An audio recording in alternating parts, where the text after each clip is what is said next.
Yes, it's me, and welcome to the Man Cave.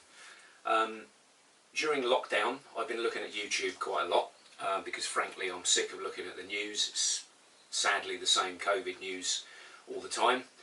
But I have been watching a lot of YouTube, and a lot of other modelers have been posting their lockdown projects and where they do their work. So I thought I'd throw this one out there. Largely for my subscribers, I think. Thank you very much. I'm edging nearer to the 1,000 subscribers mark, so thank you very much for those of you that are watching my stuff. So here we are in the Man Cave. I thought I'd just show you where I do my work and some of the projects that I've been working on during lockdown. I've been lucky enough, or unlucky enough, frustratingly, to be furloughed. I've been back to work, now I'm furloughed again. But obviously this furlough time does give us modelers an opportunity to maybe up our productivity. So I have been using the time to work through some stash that I had on the shelves that I really needed to get built. So anyway, hope you enjoy it. So let's take a look at the Man Cave. Okay, so here we go. So this is the Man Cave. Not the biggest room in the world. I've had to go to the widest angle on the lens to try and get everything in. So we'll have a quick sweep round. There we go. So basically all my die-cast aircraft collection. We got Brooking Vale Brewery under that cover on its trestle, ready for its next exhibition, whenever that's going to be. We've got the Western Lynx bottle rack there that a friend of mine kindly donated me a cyclic stick which I made into a bottle rack for putting scotch in, I think. It's empty at the moment, sadly. So here we go, some more die cast, some kits that I've made, books, and all reference stuff that I've collected since I was a kid. There's a couple of layouts on the wall, so you may have seen this, one of my videos, Seat and Dunny. So that's the layout on the toilet seat, and we got the phosphoric acid plant layout. Quite handy, these little micros, because you can hang them on the wall and they don't take up a lot of room, which is why I like them. So I've got storage as well under the desk. There's some other layouts down there, so it's Overlord as the trench layout. And some of my loco stuff down there as well. Then of course I've got my home layout, so this is the Lylecombe to Brooking Vale line, so this is my permanent home layout. Cato Unitrack in N-gauge, probably needs a good dust. I should run it more than I do, in fairness. So there's the work desk. So fairly tidy for me. Normally I work in a hell of a mess, but I have tidied it up, so I thought it was probably a good time to do the video. So yeah, that's where it all happens. Got a compressor there for my airbrush and various other bits and pieces. Obligatory hairdryer, which is useful for drying paint quickly, and also useful for drying my hair before I put my crash helmet on when I take the motorbike to work, because there's nothing worse than a bad hair day when you're at work. So yeah, so let's have a look at some of the projects I've been working on since lockdown began. Okay, I'm going to try and do this in the order at which I tackled them during lockdown, and you'll have to forgive the possible shaky camera work, because this one's a little bit big for the camera to go on the tripod. So this is Lylecombe Key, which you may or may not have seen already on some of my YouTube posts. So this is literally just a little inglenook N-gauge layout which I built. So there we've got the Airfix stroke Dapole 00 crane that I modified to kind of work with N-gauge, so I cut that down. North Sea trawler from Revel, or Revel, however you want to pronounce it. Cut that down to a waterline model and turned it into a coal ship. So yeah, not a bad little kit, quite old, so did need a little bit of work to make it presentable. Scratch built buildings as usual for me, because I'm very tight. I don't like buying buildings if I can make them all myself. And all the other little bits and pieces I've made, so the yard cranes, they're all scratch built. Little, I think that was a Viking truck, German manufacturer, little plastic one which I painted up. So yeah, I'm pleased how this one turned out. Once again, I'm going to try and exhibit this at some point, hopefully maybe Bognor in January, so we'll see. But yeah, nice little layout, quite simple. I was quite pleased how the waves turned out. That was PVA, so literally I just sort of dolloped it on with a brush to try and make waveforms. So that was actually quite successful. That's the first time I've ever done that. So yeah, I was pleased with that. So there we go, Larkham Quay. Okay, so next on the bench was this little Sheridan tank, which I've posted some stills on my channel. This is made by Rocco, who generally are a model train manufacturer, but they make these little mini tanks. They're 1/87th scale, so they're kind of HO. Now I quite like this little kit. I picked this up as a bargain clearance at Gauge Master, so you railway followers will know about Gauge Master, and they were clearing these, so I bought a couple of them. So I decided that I wanted to do a sort of Gulf War paint job. Pound coin I put there for scale, so our European friends, this is obviously a similar size to a euro, so that gives you an idea of the size of this tiny diorama. So yeah, hopefully that's staying in focus just about. Quite a basic kit, but it turned out okay. The tracks are all moulded in one piece, but you know, it looks realistic enough. I hadn't built any armour for absolutely ages, so I quite enjoyed this. And then I was so pleased with it, I put it on a little base, so with a few sea foam trees, and just added some extra armour. Let's see if we can get him to focus, sort of. Yeah, so round the commander's cupola I just added some armour and just modified it and changed it up to kind of Gulf War spec. So there we go, 1/87 scale Sheridan tank. There we go. Next up was HMS Rodney. So this is a 1/700th scale Tamiya waterline model kit, which I've been meaning to build for ages, and I found the kit in a shop, and it was an impulse buy really, because it was the ship that my late father was named after. So any of you naval history buffs know that there were two ships of this class, the Rodney and the Nelson, and my father's brother very narrowly escaped being called Nelson, because my grandfather loved these two ships, and so my father was Rodney, my uncle was nearly Nelson, but my grandmother put her foot down, which he's probably eternally grateful for. So just to prove to you that this is in fact Rodney and not Nelson, it came with a little name plaque, which I don't know whether you can see there, we go, which I'm just going to display on there. The ship is literally an out of the box build, so I didn't add anything to it. It was just literally built straight as the instructions suggest, and I really enjoyed this. It's the first ship I've made for yonks, and thoroughly enjoyed building it.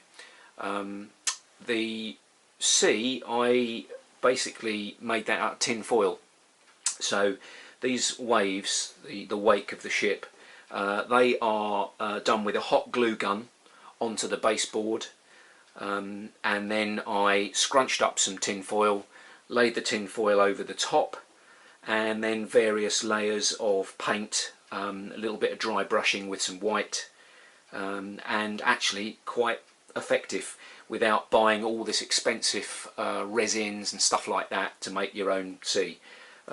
Once again, I really don't like spending a lot of money when it comes to modelling. There are some things that you can't skimp on, but if I can create an effect without buying really expensive chemicals and materials, that's what I will do. So yeah, I'm pleased with how this one turned out, given it was my first ship model for, well, probably since I was a kid really. So yeah, makes up into a very nice kit, and it was an easy build like most of Tamiya's stuff. It goes together beautifully. So yeah, there we go. HMS Rodney from Tamiya in 1/700th scale. And more armour, I'm afraid. The Sheridan gave me a taste for it. So this, once again, is one of these little mini tank kits from Rocco. This is an M48 Patton tank. Same sort of kit, moulded tracks and all the rest of it. But, you know, they're not expensive kits, but I was gobsmacked at the level of detail that is actually on them, and the moulding is really nice as well. So they were actually, I would say, almost a joy to put together, and a very quick build as well. Just needed a little bit of tidying up here and there. But yeah, this one I've done as a German army machine. I also bought some accessories at the time from Rocco. They did a collection of tank crew, so various commanders in different positions and things like that. So some of them I've used, and this one I kind of reposed. But I wanted to make this sort of on manoeuvres, lots of mud. So yeah, once again, I really enjoyed building this. It gave me a taste for building armour again. I didn't build many tanks as a kid, it was mostly aeroplanes. But yeah, I really enjoyed this. Airbrushed camo, which I couldn't mask, or I just hate masking. I really do. So I thought I'd give it a go with freehand painting this one. The airbrush that I use is an Iwata Neo, which is, once again, is not particularly expensive airbrush, but I'm still getting to grips with it. I'm not a great airbrusher. I maybe need a better one, I don't know, but I don't really want to spend the money out. But yeah, this little Neo airbrush isn't bad. But yeah, so that's my first attempt at sort of freehand 3-colour camo. So yeah, pleased with how that turned out. So there we go. So that's Rocco Mini Tanks M48 Patton in 1/87th, and once again there's my pound coin just to show you the size of it. This next model, as you can see, isn't in the man cave, because it's now hopefully living with its recipient, who is Captain, Colonel or Sir Tom Moore, the utter legend that raised so much money for the NHS charity, 40 million quid, over the COVID-19 pandemic. So I did a little bit of research. He is ex-Armoured Corps, and he served in Burma in the Second World War, and I believe that he went from Valentine tanks onto a Lee tank like this one that I built for him. I think he then went on to Bovington to become an instructor on tanks. So I built this for him to send to him as a birthday present. So once again, it's a Zvezda 1/100th scale Lee tank. Great little kit. Enjoyed building it, really nicely moulded for 1/100th. So I put it on a little diorama, which I hope looks a little bit like Burma, and I hoped he received it okay, together with the thousands and thousands of other gifts that he quite deservedly got. So yeah, like this one, it's a good little kit.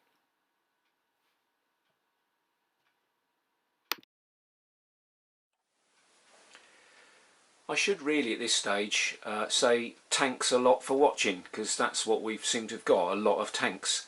But yeah, they're a nice easy build, and I don't have to mask any canopies, so that's why I had a little flurry of tank building. So this is a tiny fella. This is a Zvezda honey tank, or Stewart tank, which I've done in honey sort of configuration, which is what the British Army called the little light Stewart tank. This is a tiny kit. This is 1 to 100th scale. So let's put my pound coin in shot there, just to give you an idea of how small this is. And basically the paint scheme I've used there, I think, was Tunisia, and it is actually the same paint scheme as the tank that they have at Bovington called Clementine. So the Bovington Tank Museum own a similar Stewart Honey tank as this one. So very, very tiny. Now this one was brush painted. I did spray the initial sand colour, but there was no way that I was going to mask this up and spray it. That's beyond me.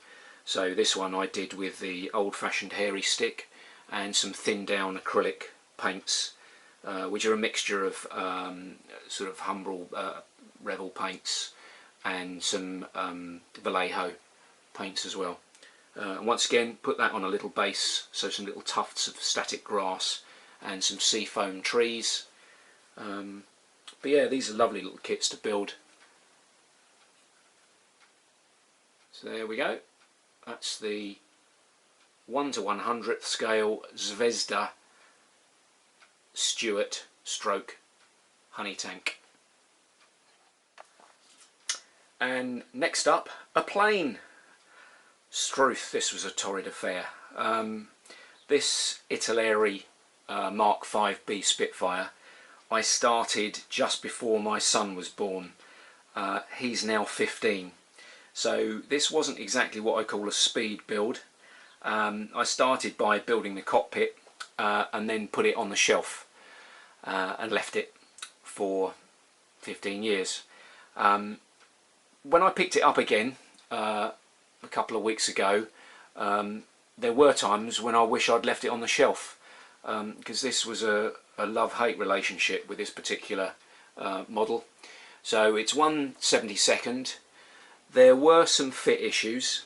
It's not a bad kit. I've made worse Spitfires, in fairness, but yeah, it's not a bad kit. Most of the errors and problems, I think, were mine. I made some errors on this one with painting and things like that, and had to go over it. I primed it with black because I like black as a base coat when I do the sort of sand yellows, but the primer, despite the fact I prepped the plastic correctly, the primer just clearly didn't stick, and there were areas where I had to do a little bit of sanding down after I'd put the top coat on, and the primer was coming off in sheets, and I thought, right, this is going in the bin. There's a bit here just behind the canopy, which unfortunately that was one of the places where literally just a whole lump of the primer and the top coat came off. So obviously, having already sprayed it, I doctored it up a bit. I think I've just about got away with it. But yeah, got there in the end. I used some washes on it. I used some oil paints for the gun smoke staining and the exhaust staining. Literally, I was right at the very end of doing this and thought, great, the finishing line is in sight, and just applying some of this staining, holding it by the starboard wingtip, and the wingtip fell off. Not normally a drama, but when you're holding the aircraft by the same wingtip, suddenly it does become a drama. Thankfully nothing really broke on it, which I was absolutely astounded. So I had to glue it back on, glue the wingtip back on, and once again I think I got away with it. But yeah, it turned out alright, and everybody loves a Spitfire. I've lost count of the amount of Spitfires I've built since I was a kid, but they are just such a beautiful looking aeroplane that you know, you just forgive them. You forgive the kit in the end, and yeah, pleased how this one turned out. So there we go, Italeri Mark 5B Spitfire. This is a Malta based aircraft in 1/72 scale. Okay, this is an interesting one. This is Tamiya 1 to 100th English Electric Lightning F 6 kit that I picked up, quite an ancient kit. I picked it up at a model Aero Jumble, I think, at Middle Wallop. And the Lightning is probably my all-time favourite aircraft. So I picked this up because it's an interesting scale, and I built this because I thought, oh yeah, I'll do that quickly, that's not going to be difficult, it's all over silver. And then when I built it, I thought, well, what am I going to do with it? I wanted to build this one with the gear up, so I thought, well yeah, I could put it on a stand, on a little acrylic rod, so it looks like it's flying. But then I remembered I bought this box frame from Hobbycraft, I think it came from. So what I thought I'd do, because I like hanging stuff on the wall, as you've seen in my man cave, I thought I could actually turn it into a sort of three-dimensional picture. So I got a photograph of the sky, put that on the back of the frame, and literally screwed, there goes a little screw there, screwed the aircraft to the back of the box frame. So yeah, it's just a different way of displaying a model aircraft. Obviously took the glass out, because as you can see, the fin projects, as does the spine of the aircraft, and the overburger tanks on the top of the wing, which once again, you don't see Lightnings very often depicted with these overburgers. It did obviously increase the endurance of the aircraft quite considerably. It was never known to be particularly leggy, the Lightning, but it was more or less a flying fuel leak. But yeah, I'm pleased how this turned out. Not exactly how I anticipated it when I started building it, but this one I've done completely clean, so no washes. I haven't even used a pin wash on this to pick out the ailerons and things like that. I just wanted this sort of absolutely mint, because that's just the way I thought it would look best. You may disagree, but you know, if a Lightning is in bright polished metal finish, it should be just that, polished metal. My favourite scheme for Lightnings is probably the 92 or 19 Squadron F2As, which were dark olive overall with silver underside. I think it just made the Lightning look super sinister. I have got the Airfix kit, the F2A, to build, which I will do at some point in 1/72. But yeah, there we go. So 1 to 100 scale Tamiya Lightning F6 in a frame. Okay, and lastly, and by no means least, my very latest build, which I finished yesterday. This was a fiddly build. I enjoyed the kit, but it is a fiddle, because it's very small. It's 1/72 Italeri Bell 47, so Augusta Bell 47. So once again, here's my pound coin, so that gives you an idea of the size of this little fella. Now I decided to build this in a scheme which is not provided by the kit.